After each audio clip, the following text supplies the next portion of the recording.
Alan, just for the benefit of everyone who might be watching or listening, wherever they might be, can you tell us a little bit about you and who you are? Yeah, so my name is Alan Shen. I'm from Los Angeles. I actually spent most of my time in sales, actually tech sales, and so started my career in tech sales for about 2 years. I went into a managerial role and decided to start my recruiting business 6, 7 months ago. Mm. Could you tell us a bit more about that? Like before you, like why did you even get into recruitment? Yeah, so I would say that I worked for a mental health startup, and I was always super interested in the healthcare side of things. And so it was like a platform that really focused on getting therapists on board. And so I thought about it, and I was like, I want to start a business where I help therapists who are looking to make the switch into recruiting. That's interesting because when we first started speaking, you were focusing on construction, Yeah, or, definitely. or were So you? yes, yes. So the funny thing is that was my original plan, is to, do a business in healthcare specifically. And I started off actually trying to use, every single platform to hit every single client. And I got construction clients, I got healthcare clients, I got tech clients. And my overall niche when I started was to go into this healthcare side of things. But then, when you start, you want to just make as much money as possible, and that's why I kind of got into that rabbit hole, which I think your program really helped get me into more of a niche type of focus. Mm. I suppose we'll go into that in a little bit more detail. Just touching on that though, because like you were considering all different avenues and whatever you could get a hold of, and then just getting going with it. You still made some money from that. Yeah, yeah, I did, right? But it's you make good money from that. I was getting 10K a month, and so that's not bad. Especially for your first year. The only thing that's the biggest issue is when you're sending emails to every single person. We don't have a CRM in place. When all your candidates are just everywhere in Google Drive and Google folders, it's not going to really do much to grow your business. It starts becoming like a self-employment versus actually growing a business that is sustainable in the long term. Mm, absolutely. Talking in that moment, because at the end of the day, you mentioned 10K, and it's a number that a lot of people aim for. You were already there, and you were considering a few different options and ways to take your business forward from that point onwards. Um, Can you talk me through, like, in that moment, like, why were you even looking for something else? Like, you're making 10K a month for a lot of, certainly for beginners. That's a major goal and a major achievement. Why were you looking beyond that point?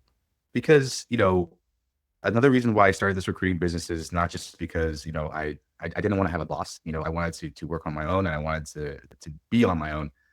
But when you start just focusing on just making money, like, you don't focus on the actual growth of your business in terms of what processes you need to put in place. So when you hire a VA, or when you hire other recruiters, you can scale.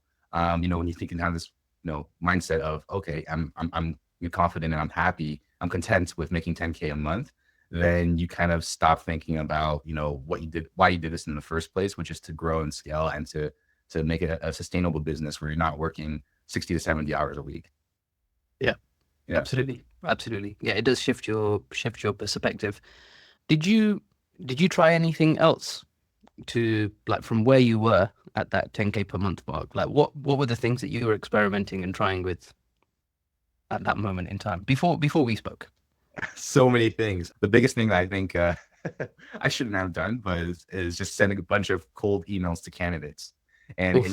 we talked about this where you know we I didn't even know how to use any automation platform. I didn't really know how to use anything you taught, actually, and I didn't know anything. So I would send, like, using a main domain, sending like emails to candidates like, hey, Oof. you want to take this job? You want to take this job? And we all know that doesn't work well. So that was a You still make money from it still, but my domain's done now. though.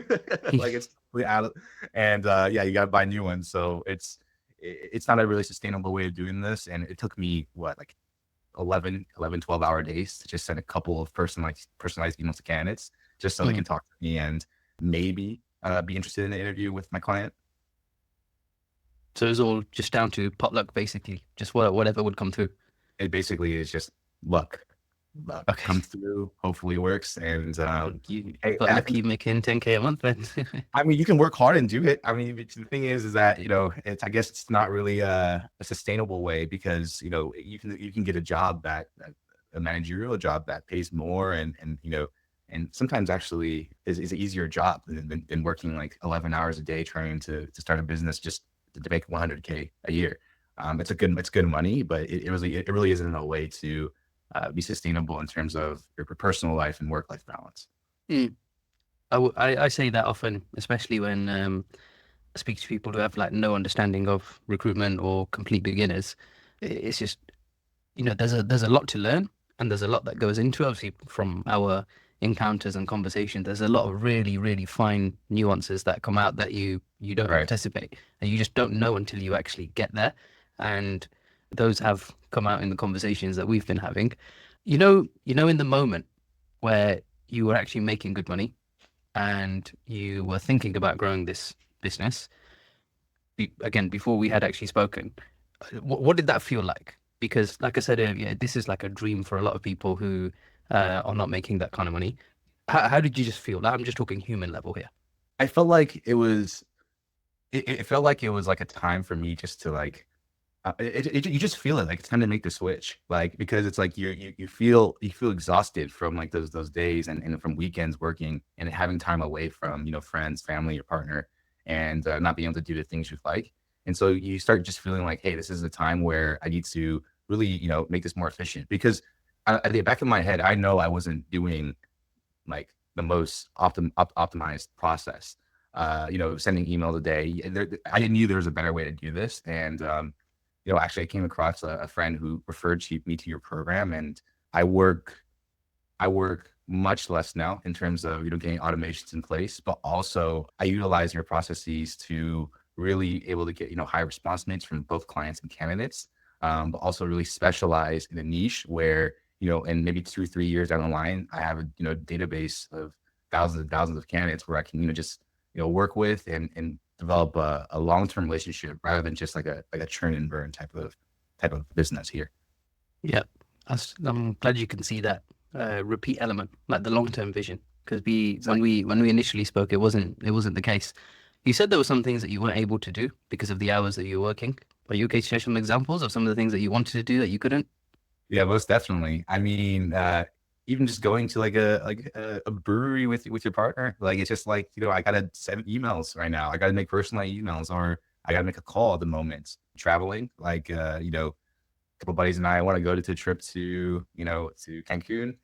Can't do that because you give up 1 week. You give up 1 week and you don't have clients anymore.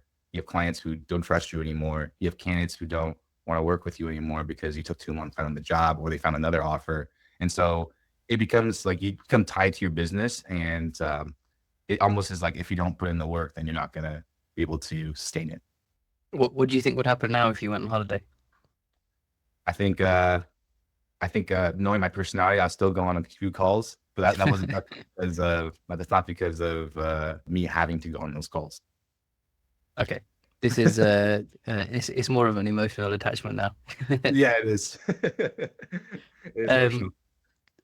touching a little bit more on the personal element of it, can you give an example of what was like your darkest day running a recruitment business? Hopefully, this Darkest hasn't been like while you've been working with me, but go on, we can joke about it now. Right. I mean, it started with a client who said it all great, right? They're like, hey, like, we want to sign a, 25% deal and, with 5 roles. And not only do they ghost me after like a few weeks in, I sent over probably, like, I spent all my time working on that client, maybe like, 8 to 10 hours a day, which is working on that one client. And none of my candidates were able to get an interview. They didn't accept any of my clients or any of my candidates. And Mm. so it was like, this is like, and I realized like the biggest issue I did was I didn't qualify my client, before I decided to sign with them. I started the day and I was like, wow, like this client wants to sign with me really quickly. I don't, we can get to work really quickly. I didn't even qualify them in terms of their timeline. And turns out like they're just looking for someone to send over a Mm. candidate, find the perfect needle in the haystack, and they were looking for someone urgently. Do you think that problem could or would get exacerbated by somebody who isn't qualifying their clients properly? Like, for example, if you consider the work that we've done and you consider the speed at which clients and candidates will come through, what would happen to, like, I remember this conversation that you're referring to because we spoke about it in detail. You good? Um, if you imagine somebody who isn't qualifying their clients and candidates properly, and then they plug in some of the things that we've been speaking about, what do you think would happen then? In terms of course, like asking, like making sure to ask clients about like, what they're looking for in terms of timeline. You're talking about like the recruiting side of things, or are you talking more about like the automation side of things? I'm talking from a recruitment perspective. Like you're Oh, getting a volume now of clients and candidates who maybe you're not qualifying properly. What happens then? oh, you spend all your time doing work and getting no results because they're either not gonna respond to you, they're either going to not take any of your candidates, or they're either going to take your candidates in an interview and speak with them and not give any of them offers. Those Mm, are the three things that happen when you don't qualify your clients or your candidates. And the same thing for the candidate side, right? That's just for clients. Candidate side, like you don't ask them why they're looking to make the switch. You don't get another idea of instead of salary of why they're making the switch, and you don't ask them like what they're actually looking for. Another way where you can fail in this business. So I think really when you hone on those two skills on both sides of the equation, that really helped change things and really helped grow my business 3x. yeah, thank you for sharing that.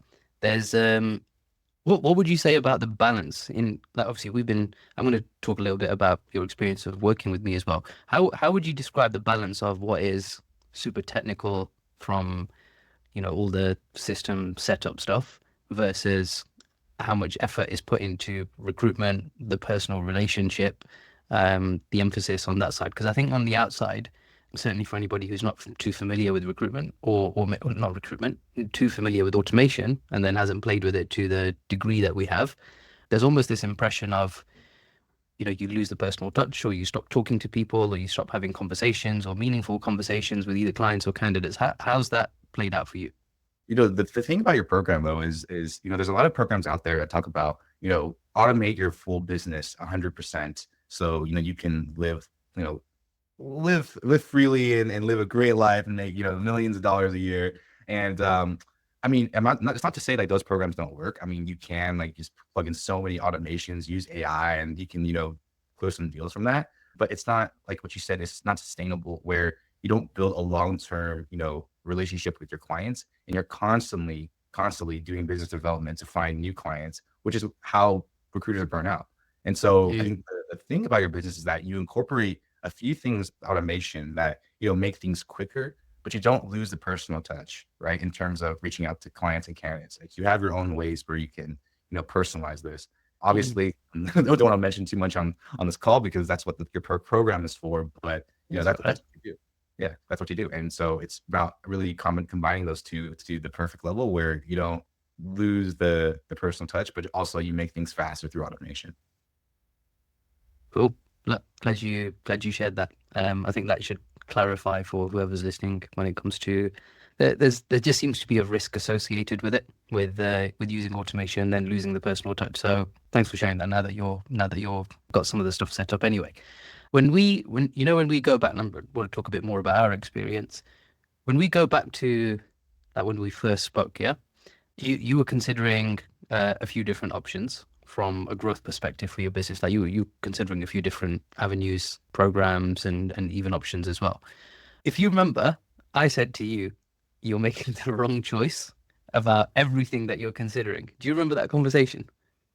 I think I do. That was like the first conversation we had, and we had like a bunch of conversations after that. Yeah, Yeah, yeah. yeah. Um, the first conversation that we had was uh, you were planning on, in your words, scaling what was your previous business model, which was the almost scattergun approach. And I pushed back at the time and I said, not the right way to go about it. Now that we've been talking for a few months, how do you feel about that advice that I gave you? It it was the best advice you can get. I mean, let's say this. I think recruiting is a business focused on a niche, and every time you change a niche, you're effectively starting a new business. And so you think about this. If you didn't tell me back then, I would be still doing the send an email to every single client possible and in the world type of approach. And by now I would have 15 to 20 clients, but I would have one in construction, in healthcare, in tech, in insurance, and you name it. And, and I true story, I had one who was looking for a diver engineer, someone who What is has that? someone who dives into the ocean and fixes marine structures, and has to have like a bachelor's or a master's in engineering. I think a bachelor's is enough, but and has to have a professional engineer license, which takes a while to get, but also needs to have a diver certification. And so I remember doing that sourcing for that role, Well, and what did you do to source that candidate? I wouldn't know where to look for. Go on, tell us. I I don't know. I mean, this was the first role I ever got. Actually, try a fun story. It was the first role I ever got, and there were I think the whole of the U.S. There were like, it's talking about 350 million people in the U.S. I think there are only like 100 qualified diver engineers. And the funny thing is, they were looking for someone specifically in Los Angeles or in Santa Cruz. And I was like, wow, this is it's gonna be tough. It's Cool. gonna be really tough. Well, where did you actually look? Like, were you on job boards, or did you go on? I wouldn't imagine these people are on LinkedIn, or are they? I don't know. Where did you look? Not a lot on LinkedIn. I sent every single diver engineer a LinkedIn request, and I hopefully got a reply. But I got probably 2 replies total. And the funny thing is, they already spoke to the company, and so I Cool. was like, this is the problem with when you accept every single role, and you think like every client is a client, and you go into this rabbit hole of spending 8 to 10 hour days trying to find a candidate that doesn't exist. How long did you work on that vacancy for? I didn't fill it, by the way. It was my first role, so I didn't fill it. But, But yeah, I worked on it for probably two to 3 months, and I gave up on it. wow, Yeah. you're sure I'll credit to you for the perseverance, but yeah, that's a long time to be working on a job, certainly without a retainer as well, and with clearly a lot of competition from other recruiters. Yeah. I mean, perseverance is one thing, but unsmart, not smart perseverance is another thing. Yeah.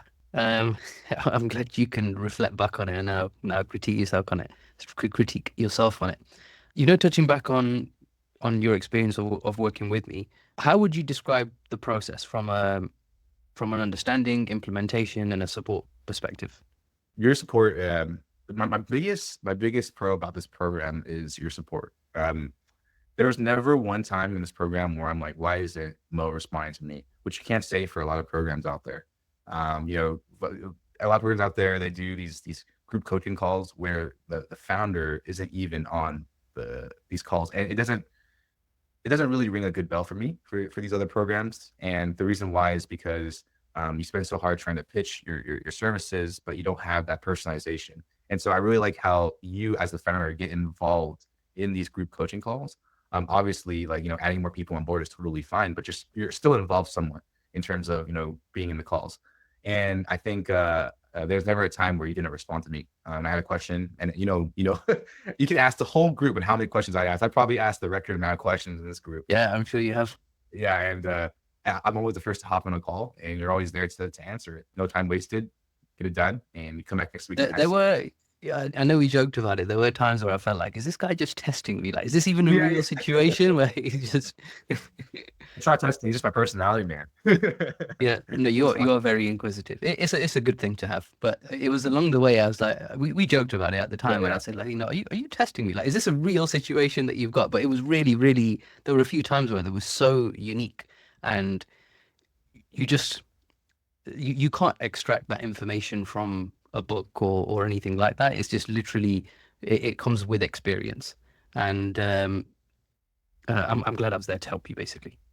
Yeah, I mean, the recruiting business, there's no way you can make that into like a one size fits all type of thing, right? And so if you go into a program thinking like, these gurus thinking that, hey, like we're going to change your business from automations, it's not going to work because it's not like a one size fits all. You don't just implement something and it changes your path. You have to not only be a good person, and not good person, but a good business person in. You do have to be a good person as well in Yeah, you gotta recruitment. be a good person. Yeah, you Yeah. gotta be a good person too. But like I'm talking about in terms of like a good business person in terms of automating everything, but also being a good recruiter, right? Like if you can't just be someone who comes out of of your 9 to 5 job and expect you to implement all automations and this thing's going to work. You also need to have someone like you teach you how to be a good recruiter. And when you combine those two things, that's what you get success. That's what I truly believe in. And that's why I Mm. think your program, really does that. You taught me we have so many calls where you're telling me, Alan, this is how you close. This is how you interview. This is what you do to negotiate. And I wouldn't think I had that level of personalization anywhere else. Thank you for sharing that. Thank you for sharing that. You, I can say it now. You were a little bit reluctant right at the beginning before you joined. What were some of the doubts that you had before you got going? You come across a lot of these. I don't think you have YouTube ads, but there's a lot of like other folks who have YouTube ads or LinkedIn That ads. might change later on down the line, Oh so yeah, let's yeah. not talk about We'll that just see. yet. Start seeing Mo on the ads. That'll be great if I start seeing you. I'll be like, yeah, this guy's the real deal. But you start seeing a lot of ads about people, saying this is going to change your life and stuff. And you know, so that was my doubt. I got into your call and I was like, hopefully you're not one of those other people who are gonna like try to pitch me something. And I think, Oh, you were and tainting me with the brush. yeah, yeah, I was. And so, but Okay, when I, I didn't know this. But it's all right now. We can laugh about it. yeah, That was it. Like you were just concerned that is this someone that's just gonna sell me a dream that's not real? yeah, honestly, that's the one of the things. And then I asked people about you. He told me like, just talk to some people about you. And I talked to one of your current students. I think he's in your top program. And I spoken with him. And he was like, this guy's the real deal. And I was like, okay, let's do it. So hop on the first call. And I think the questions you were asking me weren't about really selling your program, but were really about how we're going to implement like a 6-month plan to grow, to scale your business.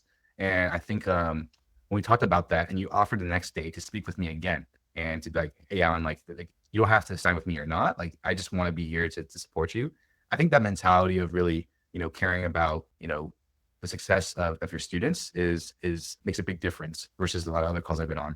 And so, yeah, I know you didn't know that, but that was the first I things didn't. first. I was like, I mean, I think it's like, it's common for a lot of people, right? Like we get these ads and they get excited and they want to make sure that it's going to be legit. And it is legit. The amount of work you put into this. I'm glad you felt like that. It's quite heartwarming to hear. I do that, and for anybody who's been on calls with me, they'll know that there's no hard push. It's just like do your own research. Like here's everything. Do your own due diligence. If this is what you want, then great. I think it's more important for me now as well, especially as more people join. I want to make sure that I still deliver that same level of service, and that plays on me a little bit. I want to make sure that everybody succeeds. And one thing that I would struggle to go to sleep at night is if somebody paid me for anything and then well it just didn't like something I didn't deliver for them. Like Yeah. for me, I just have sleepless nights over stuff like that. I can say it for my recruitment agency as well. I think we've had to give about 6 refunds, and this is since 2016. So 6 refunds in total in that entire period. So less than one a year, yeah. Yeah. But every time it happened, I couldn't, like, I didn't cope well. Didn't cope well. But and it was, I'd say not cope well, not because there was an emotional attachment to the cash or anything. It was just for me, it was like there was a level of due diligence that obviously was skipped because Mm. if it was there, then it wouldn't have happened. So then we redefine everything all over again. Like, let's talk about the entire candidate journey. Like there was something that we missed along the way, and then we would reanalyze everything all over again. So I think there's a nature of element of almost OCD level attention that goes into the actual recruitment cycle just to make sure that everything is well. And I suppose you were exposed to some of that, which is why I was able to answer some of the questions that you had that were so fine. Definitely, definitely. I mean, yeah, and you mentioned to me too, like another big plus of why I joined is, you mentioned to me like this is a passion project, right? Like you have a successful recruiting business. You don't have to do this if you don't want to. You can scale Mm. your stuff and make it more, hire more recruiters, and just keep growing it. But I think when you mentioned this is your passion project, I think that really changed a lot of things because it was like I can tell that you're really interested in the success of your students rather than just here to make a profit. And you had no means to do that because you already have a successful business. So why would you? And so I think that was another big plus for me. Thank you for sharing that. I did want to make this conversation more about you, by the way. So All Um, right. Sure, let's sure. yeah, let's do that. Um, what about what about now that you're here? Yeah, you've you've focused in on your niche.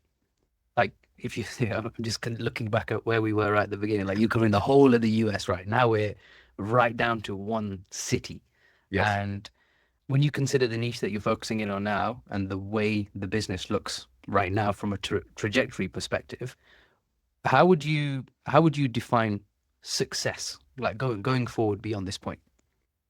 Never it's money. And this is not me trying to be some kind of like a super like this is not me trying to say that like money isn't important, but in the grand scheme of things of growing your business, it really isn't. Because for me, what for me is growth is me being able to be flexible with my time and being able to run a business that's going to be here for next 10 years. So like I think me not working like 60, 70 hours a week and kind of lowering the amount of times that I have to be involved with this, but also still, being really involved with my clients, but, have like, tasks that I could, possibly relate to a virtual assistant or, possibly, another recruiter, and really scaling that is going to be success for me down the line. Not necessarily like, how much, income I make, because on the grand scheme of things, like, I think I just really care about, the reputation of my business, making sure I do everything well for my clients and my candidates. And when I have good feedback on that, that's good enough for me. That's a good goal. Good goal. I can tell that you're really getting engrossed into this, into the niche, the focus, like everything. Because before we spoke, it was less so the case. Basically, you were you were covering too many different areas. Looking back at like what you've covered so far is like part way of the journey. If you consider somebody else, let's say similar to you. Let's just say they've been running a recruitment business for whatever period of time. Maybe they're working long hours. Maybe they've got a scattergun approach to a niche or whatever they're doing, and then they come through everything that you've been through. The calls, the support, and so on. Is there any reason why you feel like it wouldn't work? Can you clarify that? So you mean like when it wouldn't work in terms of like it wouldn't work in my approach or So the state approach? Mhm. yeah, I mean the result that you've got now. So previously you were not focused on a niche. The income was a little bit lower, working significantly longer hours, no CRM in place, nothing. I mean, there's a. I'm Yeah, trying yeah. not to make it sound really bad now. No, it is. Um, It is. But I'm laughing because it's like so funny how like I was like, this is such a bad way to go about things. so I'm talking about the journey that you've completed now to where you're earning more, working a little bit less, and where you're at from a business perspective. For somebody in a similar situation, any niche, any location, wherever they are in the world, if they were to go through the same journey that you've been through with my support, is there any reason why you feel like for that person it just wouldn't work? Like what does that person look like who it wouldn't work for? It wouldn't work because that person wouldn't follow step by step of the process that you implement. It only will work when you're fully 100% into this. And what I mean by this is that if you're thinking that this is going to be a side hustle and you have like a full-time job and you think this is going to be something you do 2 to 3 hours a day, it's not going to work. If you think something like this is going to be something where you maybe attend all the classes, but then you come back and you say it doesn't work because you haven't implemented anything, it's not going to work. There's so many, like, there's a lot of people who I think love this dream of things, right? They dream about like, hey, I'm going to start this business. Like, there's endless there's countless abilities to really grow and to scale and to make money. And they go into this mindset. And the problem is like they're not passionate. First of all, they're not passionate about recruiting. Mm. And the second problem is they're not willing to put in the actual work that goes into building a recruiting business. And the actual work that goes into building a recruiting business is much more than just your 9 to 5 job. Like you're gonna have problems like your IT department can't solve for you. You're gonna have problems where you're gonna have clients who do the same thing that did to me, like that ghost you and causes issues, and there's gonna be people who give up. And I think the long term situation is you gotta keep doing it and just keep following the process, because when you follow it and you implement it, it will work. It's a matter of Mm. time it will work. I think you told me at the beginning, like you said like If you do it faster, it'll work in 4 to 5 months. If you are slower, it'll work in a year, but it will work if you follow it. And so kind of depending on your own time frame and the amount of commitment you have, this program will work. But it comes with like a level of commitment to yourself when joining this program. Well, we're having this conversation about, what is it, 2 months since we finally Yeah, narrowed in on your niche? yeah, exactly. And So it was a funny conversation because it was like I was doing what you told me to do. The funniest thing is that the first step of everyone says to choose a niche, I didn't do that because I was doing everything you done. I was literally following everything. I was like, all right, I'm gonna do what Mo says. I'm gonna utilize automations. I'm gonna do this in my clothes. I was doing everything you said, but I didn't have a niche, and that's why I was still like still wasn't working. And when you finally told me, Alan, like I'm gonna be pissed if you don't if you don't follow this. I'm like, all right, I gotta do this. And so I'm a people pleaser, so I did that, and it's going well. yeah, I'll just say this as well because I don't I encourage everybody to come forward with questions anyway, but I'm not gonna I'm not gonna let somebody, what's the word I'm looking for? Like just carry on sliding down a slope when I know it's just going in the wrong direction. And I think there were a few times where I had to pull you back up. Yeah, One of them was that. So I'm glad you mentioned it before I did. yeah, and I'm glad I didn't give up on this. There's times in like 4 to 5 months where I was like, I don't want to do this anymore. Like it's just so stressful. The clients are hard to work with. The candidates are hard to work with. It's not gonna work. I'm making like peanuts compared to what I was doing in tech sales. And there's a time I was even looking at job boards to maybe reapply myself. But I was like, nah. While you're working with me or before that? But before, Okay, cool. yeah, before, because I think I've been working with you only for what 3 to 4 months. Mhm.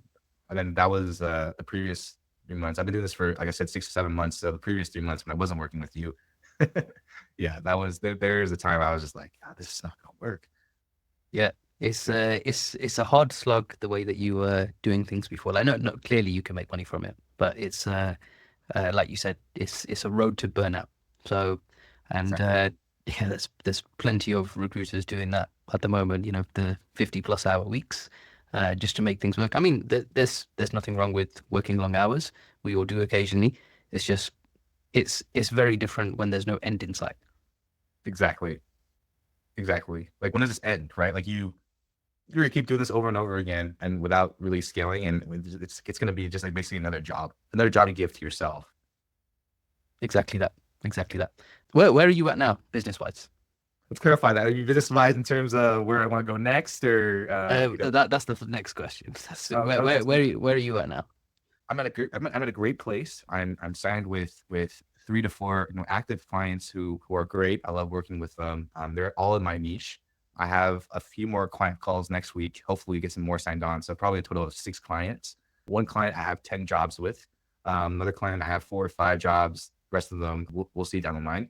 I'm at a good place right now. So I'm at a place where um, once I've really developed myself in finding these clients, I can really just focus on the candidate side of things because I can kind of sort of slow down my business development and not focus too much on that because I think I've gone to the point where I have enough jobs to work on. So Mm, that's my point right now. I'm just at the point where I think I'm just at that inflection point where I'm gonna really scale this up. I think my mm, next step with you, I first talked about this was, kind of really getting into that hiring phase of hiring people, employees for your own business. mm. That's Yeah. going to be an exciting one. It's going to be an exciting journey. What about you mentioned that you've got quite a few jobs on.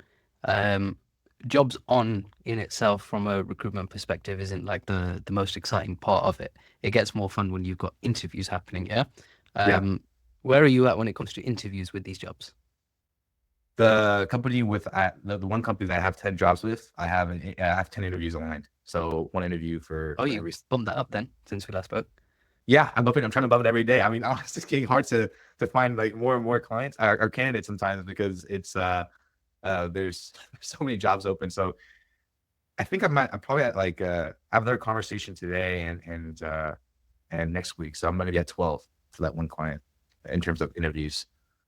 I have other interviews aligned with a previous client that I worked with. I closed one big deal with them. I have another interview scheduled with them, and this is for a very niche role. It's for a doctor role, and yeah, and I have another client I'm speaking with today, who who actually ghosted me for a little bit. They ghosted me for a month, but the CFO came back to me and said they were busy. They had they're going through an audit, and so yeah, I think I have 3 jobs open with them, all in the same niche. How did you re-engage that client?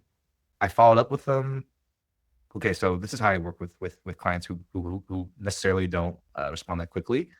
You follow up with them once, and you follow up with them twice very quickly. So maybe like if you on Monday, let's say Monday you have an initial contract, they don't respond to you, then I follow up on Tuesday, then I start slowing it down. I follow up maybe on Friday, then I follow up in a week, and I follow up in 2 weeks, and you kind of slow it down, but you still follow up, right? And so you don't annoy them, but you also make sure to show that you're engaged and you're ready to work with them. And so they remember you. And so when they got back to me, they were like, "Hey, like we've been seeing your emails, and we apologize. Let's work. Let's get to work." And so yeah, we're gonna talk about that today and re-engage a Yes. client to know what openings they need and what qualifications they need. Good work. Good work. Keep it Yeah. going. Keep it going. You're gonna have more and more that come through on that basis. Like I think my view anyway is that I say a lot of from my experience, the recruiters that I speak to, beyond 3 or 4 follow-ups, it's like that's the end of it. And Right. in this particular case, it just goes to show sometimes it's significantly more than that. Right. Right. You got to follow up all the time. You know, earlier on, you mentioned about how you gave some insight into how it affected you personally. You spoke about, you going out with your friends and so on, and taking time off was quite difficult. I suppose I can say this. We're both Asian, yeah? We've Yeah. got Yes. yeah, we're very family orientated. Okay. How do your family feel about you now compared to months back? So months back, I'm lucky. So my family, they're always been very supportive. I've been a little bit harder on myself actually growing up. When I played competitive tennis, I was very competitive tennis actually. I was on my way to play for college, and I think that the idea was I got to that level because my parents always supported me, but they never pushed me. And so they had the same mentality here as well. When I quit my job, they were shocked, but they were also like, we're proud of you for starting this. I mean, you're so young, 25 years old, and you're gonna try this out. And so they never, like, I was just lucky. They never really pushed me, but then, they never really saw like result as like a way of getting their approval. So Mm. I think that in terms of what they think about me, I think it's been the same. But I think in terms of having more time spent with them, that's been much better. My Mm. partner as well, she's always been very supportive. Having time with my friends, we all, like all my college buddies, we all live very far apart now, and so when we have time to hang out, it's really like a special occasion. So that's the thing now. It's like you get to now it's just a much better time on your flexibility and being able to hang out with the people you want to. Glad you feel that way now, man. Glad you feel that way. I'm happy to hear that. Let's rewind back a bit more then. Right. So this is like before we start speaking, before you even started your own recruitment business. If you were to start everything all the way from scratch again, what would you do differently knowing everything you know now? I would get a mentor quicker. That's the first thing. I would I would choose a niche. Obviously, Yeah, yeah. stick to it. I would stick to it, not be so wishy-washy. I will focus on the long-term set of business rather than trying to just close deals. When you get into the mentality of closing deals, it doesn't really do much for you because you're not growing anything. You're just basically a salesperson and a recruiter. And so, and also telling myself to be patient, because I think there's this thing in me where I'm a very, very fast worker. I think you and I can attest to that. Very fast. Like when you tell me something, I get it done in the next hour or two. And so I expected me to be, people were telling me, oh, it takes a month or two to grow a recruiting business. I was like, give me 2 weeks. And so really getting rushing things and rushing I knew we were things gonna out. say it actually does take a couple of months Yeah, at it least. does. It does. But I was rushing things and really just like going steamrolling into everything. It's not right to do that. You have to really like learn how to, like, the basics and fundamentals first before you Mm. can walk here. Do you remember we had a similar conversation on a call because we were talking about all the different skills that go into growing a recruitment business, and like there's the element of being actually good at recruitment, and then there's the business element of it as well. Like it's all well and good having, even if it were like somebody plugged in all the automations and everything. If you're not that good at recruitment, then it's not going to really work for you. Like it all depends on your own confidence, and you have to be at minimum have a degree of skill from a recruitment perspective. And I suppose along the way we've like blended both of them together. And now, yeah, you're seeing the results that you are. The When we had this conversation, I was saying like, I remember you saying something very similar to me, if I remember it correctly. You remember you saying something on the lines of, "What sort of time frames am I looking at?" And I'm like, Exactly.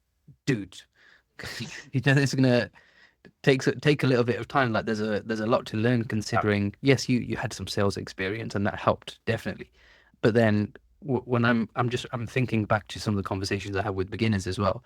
When you're growing right at the earlier stages, there's so many skills that are still yet to be acquired. Some that you just don't know until you actually get there. And yeah, you've been through that journey now, and you're in a much better place now. I'm in a much better place, but also look, I'm still learning, and I think there's so much more to be learned. I think we talked to you like literally the other day, and you mentioned, I can tell you how to, we go on group coaching calls and you can tell me how to solve these problems, but it's like there's always going to be a specific problem that you never heard of that you're just going to be it's going to be experienced for the next call you get on. I think you told me about like one time a candidate didn't want to work for a company because of they smoked or something, or like Yeah, yeah, they yeah. That's happened. That actually happened. yeah. And so when you told me that, I was like, wow, like that could there's always a reason where something can happen. And so I think there's always a reason to grow. And when a deal doesn't close or a candidate accept an offer, you told me one thing that's very valuable is that you learn that on the next call when you qualify the candidate or you qualify the client. Mm. Mhm. I've got one last question on this point, and then a few questions before we bring this Sure. to a close. How do you describe the ROI that you've? The ROI is me being a much better recruiter and me really being able to grow this business that I think I can see for the rest of my life. Honestly, I want to work this business until I'm 50, 55. I mean, a lot of people are. I know a lot of you folks watching this this video. You guys probably want to think about retiring at 30, 35, and just like going to the Maldives. But I think for me, I really want to just keep working. I like working. I like recruiting a lot. I like helping my clients. So I think the ROI is going to be very, very good moving forward.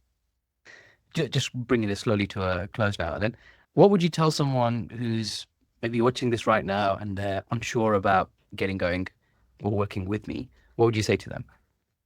I would say if you don't want to waste your time and you don't want to waste most time, if you want to join this program, put 110% of your effort into it. It's not going to be a walk in the park. It's not easy. Like this program's not going to teach you how to make $100,000 a month when you start off. It's going to teach you how to grow a long, sustainable business where you eventually can make that much in the future. And so, if you're not fully committed into even though you have a full-time job, like I honestly recommend doing this full time. I'm doing this full time. I quit my job, had some savings, and I was like, took the risk. Every business is a risk. So if you're not ready to put a little bit of risk down and you're not ready to fully commit, don't do it. But if you are, it's gonna pay 3, 4, 5x in terms of the Mm. amount of effort you put in here. And I think I say this because, like I mentioned, you don't want to waste your time. You don't want to waste your mentor's time. Like this is just how it works. You come in here and you don't do the work, it's not gonna work. You do the work, it will work as long as you put 100% in. Absolutely, absolutely. Is there anything that you tell anybody to avoid? To avoid this program, No, no. Is there anything that you would advise them to avoid? avoid as in You tell me from your experience. Like, is there anything that they shouldn't do? and just in terms of like a recruiting business, Yeah. just in general. Okay, avoid. Don't agree to every single term just because like it's like your first client. Like don't be like, hey, like they're like if someone says yes to you, don't just say yes because like you're new and like you really want to get like you want to get like a new client. Don't do that. I feel like Um, we're going back on all the calls that we've had now. You I just know. want me. Don't Yeah, do go that. on. um, do not go on this. I'm saying this really honestly. Do not go on this for the money because I mean, especially for the short term. I mean, long term, yeah, but like, for the short term, don't go on this for the money because you won't see really a big ROI monetary wise and until maybe a few months in, as in terms of putting in a lot of work. So don't do that. And I would say just don't don't negate the people around you, the people who are close around you, at a personal level. There's a lot of people who will support you along the way, and definitely still always spend a little bit of time, or at least try to spend some time, hanging out with them, taking care of them, and being next to them. I think that's super important to have people who support you. Absolutely. Yeah, I know what that feels like as well. Just to make sure that everyone gets some sort of value from this conversation as well. I'm sure they have already. Is there any like practical or tactical advice that you would give someone that they can just start implementing straight away? Tactical advice. Okay, first things first. Do everything in Mo's I think the launch program, right? Is it the launch program? Or is that Yeah, how you call it? Yeah, the launch program. Do that's the one everything. for beginners, completely for free, full Yeah, course as well. Yeah, it's just in case completely anyone's free. watching doesn't know about it. Yeah. There's a lot of programs out there that will charge you thousands of dollars for that, by the way. So like, you just do every single thing there before asking questions. Like, don't come here and asking questions about how to like some complicated questions about automation or hiring a VA before you do that. Do everything on that list. Build your website, optimize your LinkedIn profile. Do all that first before you even get to this level.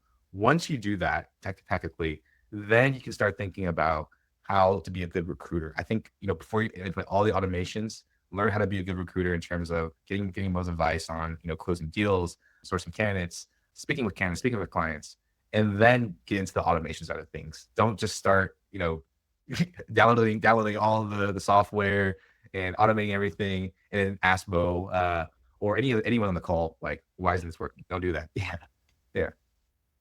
good advice. Good advice. I'd agree with you on everything you said. What's next for you, Alan, for the next 6 months?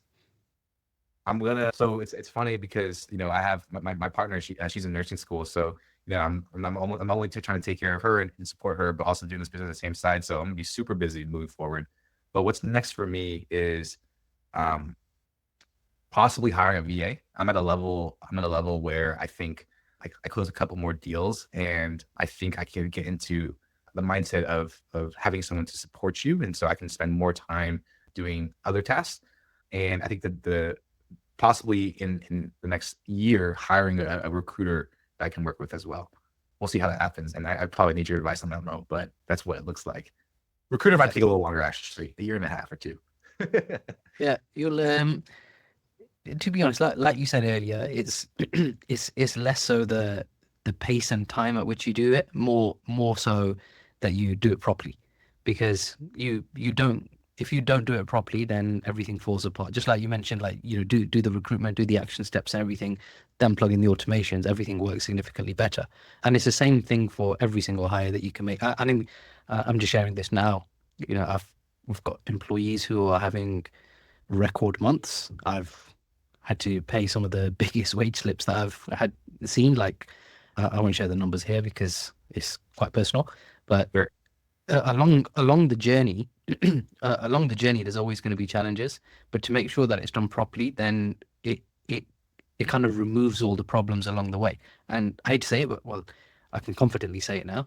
Like we work in recruitment, and we see all the reasons why people change jobs. Like we literally know every single reason why people leave, like because of the boss, because of the management, because of the style, because of the structure, because of the pay.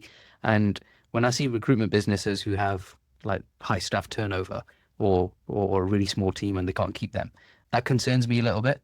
And I just say like we don't even need to look too far to understand how to get things right.